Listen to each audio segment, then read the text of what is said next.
Hello good morning students, how are you. I hope आप बहुत अच्छे होंगे और अपनी स्टडी रेगुलरली कंटिन्यू कर रहे होंगे। So now we are on the topic alkanes, alkenes and alkynes. मैंने कल आपको होमवर्क दिया था कि आप इन तीनों के जर्नल फॉर्मूले के अकॉर्डिंग 1 से 10 तक इनके नाम और फॉर्मूले लिखिए। तो एल्केन का जर्नल फॉर्मूला था बेटा CnH2n+2। एल्कीन का था CnH2n और इसका था CnH2n-2। अब अकॉर्डिंग टू दिस फॉर्मूला हम नाम और जो इनका स्ट्रक्चर है वो देखेंगे। सो फॉर फर्स्ट कार्बन मैंने आपको ये होमवर्क दिया था, आप चेक कर लीजिएगा कि आपने सही किया है या फिर गलत किया है। ओके बेटा, चलिए। सो अगर आपको कार्बन 1 के लिए करना है तो n की वैल्यू यहाँ 1 हो जाएगी, तो इट विल बी 1। ठीक है, C विल बी 1। H2n+2, तो 2 multiply by 1 plus 2 that will be 4। तो C1H4, आप इसको सिंपली CH4 लिख सकते हैं और नाम हो जाएगा मीथेन। ऐसा कुछ भी कंपाउंड एल्कीन और एल्काइन के केस में नहीं बनेगा, because carbon double bond hydrogen नहीं कार्बन के साथ बनाता है, और अगर एक ही कार्बन है तो ऐसी कोई पॉसिबिलिटी नहीं है। ठीक है, ओके। नाउ द सेकेंड, अगर आप 2 नंबर के ऊपर इस चीज़ को कंटिन्यू कर रहे हैं तो आपके n की वैल्यू हो जाएगी 2, that will be C2। H2 multiply by 2, 4, 4 + 2 6, C2H6। Okay, name will be ethane, क्योंकि एक कार्बन के लिए हम लिखते हैं मिथ, तो 2 कार्बन के लिए इथ, और क्योंकि हम एल्केन बना रहे हैं तो now it will B ethane. अगर आपको एल्कीन बनाना है 2 कार्बन का तो इट विल बी C2 और H जस्ट डबल, C2H4। नाम है बेटा ईथीन। ओके, इसके लिए इट इज C2H, देखो डबल में -2 तो 4 - 2 2, दैट विल बी ईथाइन। ठीक है, तो इस तरह से हमें 10 तक टेबल को कंटिन्यू करना है। नाउ फॉर कार्बन नंबर 3, तो कार्बन नंबर 3 के लिए इट इज C3H, 3 2 + 6 + 2 8। ओके, नाम हो जाएगा propane. Now it is C3H6 propene. Now C3H4 propyne. कल मैंने आपको इनके स्ट्रक्चर बना के भी दिखाया था। ठीक है, आप आराम से, अगर आपको मॉलिक्यूलर फॉर्मूला याद है तो आप आराम से n की वैल्यू में पुट करके इसको निकाल सकते हैं। Now 4, it is C4H10, C4H, 2 multiply by 4 plus 2, it is butane. Now C4H8 butene. Okay, and now C4H6 butyne. Okay, आप ये समझ लीजिए कि हमें 2 हाइड्रोजन जो है कम करने हैं। यहाँ 10 हैं, यहाँ 8 हो जाएंगे, फिर यहाँ पे कितने हो जाएंगे बेटा, 6 हो जाएंगे। हमें 2 हाइड्रोजन को कम करना है। 5, C5H12, n की वैल्यू 5 पुट कर दी, it will be pentane. C5H10 pentene. C5H8 pen will be pentyne.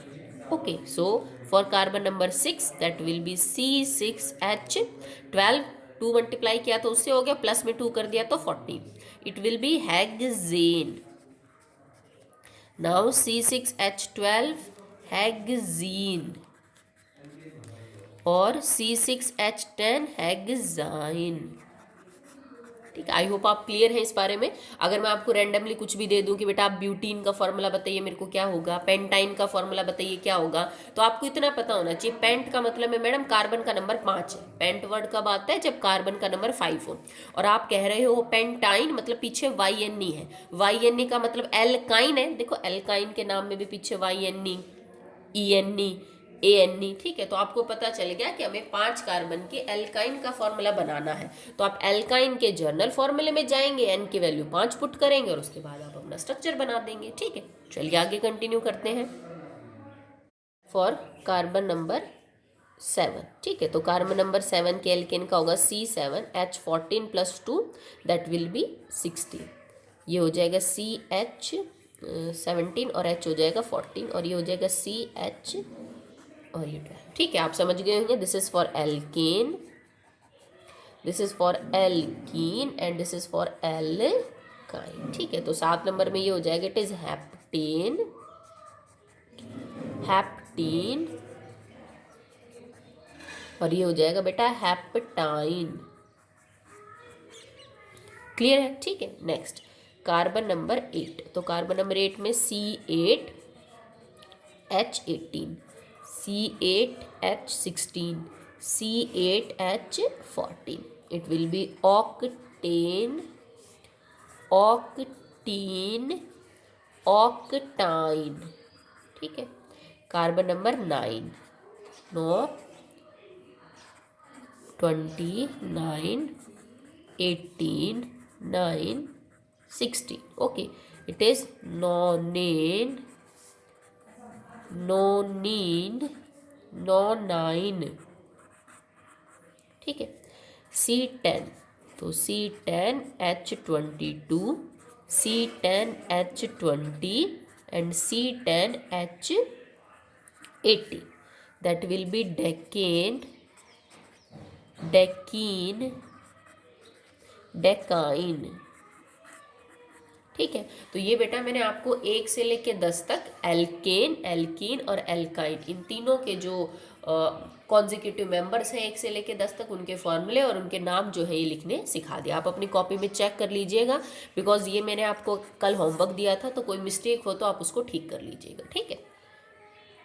Next topic is isomers. तो व्हाट आर आइसोमर्स बेटा? कई बार ऑर्गेनिक कंपाउंड्स के अंदर ये प्रॉपर्टी देखने को मिलती है that two different compound, like this is compound A and this is compound B, both have same molecular formula, both have same molecular formula. It means कि दोनों के अंदर जितने नंबर ऑफ एटम है वो सेम है। जैसे मान ली इसके अंदर मेरे पास कार्बन 5 है, हाइड्रोजन इसके अंदर 10 है, तो इस कंपाउंड में भी कार्बन 5 होंगे और हाइड्रोजन कितने होंगे बेटा? 10। Having same molecular formula but different structural formula. ठीक है।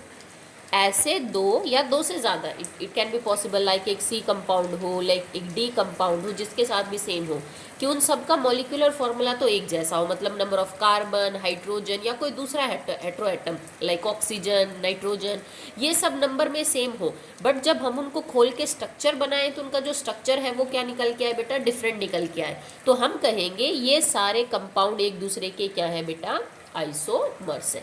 और इन कंपाउंड्स की ये प्रॉपर्टी जिसकी वजह से ये ऐसा कर रहे हैं, it is known as isomerism. Okay, so the compounds that have ability to show the same molecular formula but their structure is different, these compounds are known as isomers of each other, and the property due to this these compounds can show this phenomena is known as isomerism. For example, if you make the structure of pentane, this is the structure for pentane.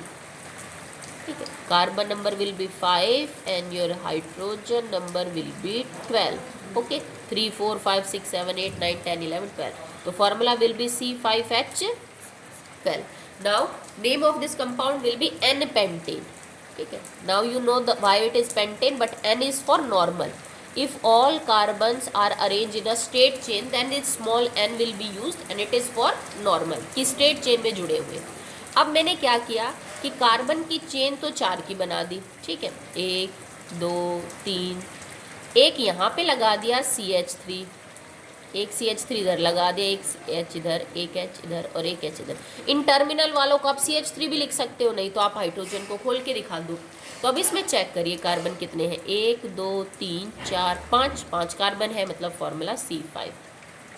3 3 6 3 3 9 10 11 और 12, hydrogen कितने हैं बेटा? 12। मतलब इन दोनों compounds का जो molecular formula है, carbon hydrogen का नंबर तो सेम है, बट ये कंपाउंड और ये कंपाउंड अलग है। इस कंपाउंड का नाम क्या हो जाएगा? 1 2 3 4।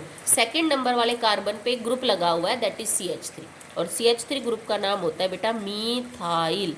तो इसका नाम हो जाएगा 2-methyl butane. It is 2-methyl butane. तो this compound is different and this compound is different, इसको हम एन पेंटेन बोलेंगे, इसको हम बोलेंगे 2 मिथाइल ब्यूटेन, पर दोनों का जो मॉलिक्यूलर फॉर्मूला है वो क्या हो गया बेटा, सेम हो गया। ठीक है, तो अब आप क्या कह सकते हैं कि ये दोनों कंपाउंड एक दूसरे के आइसोमर है, इनकी प्रॉपर्टीज आपको अलग अलग मिलेंगी बट दोनों का मॉलिक्यूलर फॉर्मूला सेम है, स्ट्रक्चर इनका क्या है, बिल्कुल अलग अलग है। क्या आप ऐसे भी कर सकते हैं, देखो मान लीजिए मैंने 3 कार्बन की चेन बनाई, एक CH3 इधर लिख दिया, एक CH3 इधर, एक CH3 इधर और एक CH3 इधर, कार्बन वही 1 2 3 4 5, हमारे पास 5 कार्बन है। क्लियर। हाइड्रोजन 3 3 6 3 3 9 और 3 4 12, वही हाइड्रोजन आपके पास 12 है, पर ये कंपाउंड अलग है, ये मेरा पहला कंपाउंड था, ये मेरा दूसरा कंपाउंड था और ये मेरा तीसरा कंपाउंड है। इसका नाम लिखा जाएगा 1 2 3 कर लो या 1 2 3। भाई सेकंड वाले कार्बन के ऊपर 2 मिथाइल ग्रुप है, एक इधर एक इधर, तो हम इसका नाम क्या लिखेंगे, 2 2 डाई मिथाइल, और ये 3 कार्बन की चेन ही बनी बेटा, इट इज प्रोपेन। नाम लिखने में अगर आपको अभी कोई दिक्कत आ रही है तो डोंट गेट वरी, ठीक है, ये आपको आगे सिलेबस है बेटा हमारा, तो उसमें हम आपको सिखा देंगे कि आपको नाम वगैरह कैसे लिखने हैं। तो आइसोमर वो कंपाउंड है that have same molecular formula but actually there structure is different. एक कार्बन, 2 कार्बन और 3 कार्बन के कंपाउंड्स का कोई दूसरा आइसोमर पॉसिबल नहीं है। ठीक है, जैसे अगर आपको स्ट्रक्चरल आइसोमर बनाने हैं तो 1 कार्बन मतलब मीथेन, 2 कार्बन मतलब ईथेन और 3 कार्बन मतलब प्रोपेन। ईथेन, प्रोपेन और मीथेन का कोई और आइसोमर नहीं बनेगा। अगर आपको ऐसे आइसोमर बनाने हैं तो at least you will have 4 carbon, कम से कम 4 कार्बन आपके कंपाउंड में हो, तब जाके आइसोमर पॉसिबल है। पेंटेन 5 कार्बन के बना के दिखाए, तो अब हम 4 कार्बन के बनाते हैं। ठीक है, तो 4 कार्बन में सबसे पहले मैंने 4 कार्बन बिल्कुल स्ट्रेट चेन में जोड़ दिए।